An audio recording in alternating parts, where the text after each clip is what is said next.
लाहौर के इलाके कहना में पीटीआई का आज जलसा शेड्यूल है। तहम शहर में ट्रैफिक मामूल के मुताबिक रमा दवा है।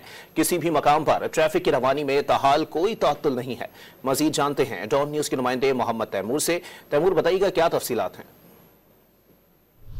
जी बिल्कुल, सुख मैं फिरोजपुर रोड पर मौजूद हूँ मुस्लिम टाउन के मकाम पर। और अगर बात की जाए पाकिस्तान तहरीक इंसाफ एक जानिब खाना में जो जलसा करने जा रही है, मगर इस वक्त जो सूरत हाल लाहौर के अंदर की है वो मामूल के मुताबिक है। ट्रैफिक जो है वो अपने नॉर्मली जो है वो रवां दवा है अपनी मंजिलों की जानिब लोग जो है, और ट्रैफिक जो है मामूल के मुताबिक जो है वो चल रही है। अगर हमारा कैमरामैन आपको दिखा सके तो ये काना से आने वाली ट्रैफिक है जो इस वक्त जो है वाली साइड पे जो है वो जा रही है। ये मुस्लिम टाउन मेन जो चौक है इस वक्त मैं वहाँ पर मौजूद हूँ। यहाँ पे तकरीबन चार मकामात से जो रोड है वो यहाँ पे लगती है। जल्लो से आने वाली ट्रैफिक है, ठोकर न्याज बेग से आने वाली ट्रैफिक है, जबकि चबुर्जी से आने वाली ट्रैफिक भी है, वो भी मामूल के मुताबिक जो है वो चल रही है। और हफ्ते के रोज़ अमूमन देखा भी ये जाता है कि बहुत से सरकारी इदारे, बहुत से निजी इदारे और बहुत से स्कूल्स और कॉलेजेस हैं, वहाँ पे भी छुट्टी होती है। तो आज लाहौर के अंदर जो है वो सूरत हाल ये है कि मामूल के मुताबिक ट्रैफिक चल रही है, बल्कि ट्रैफिक जो है मामूल से कम दिखाई दे रही है। जी।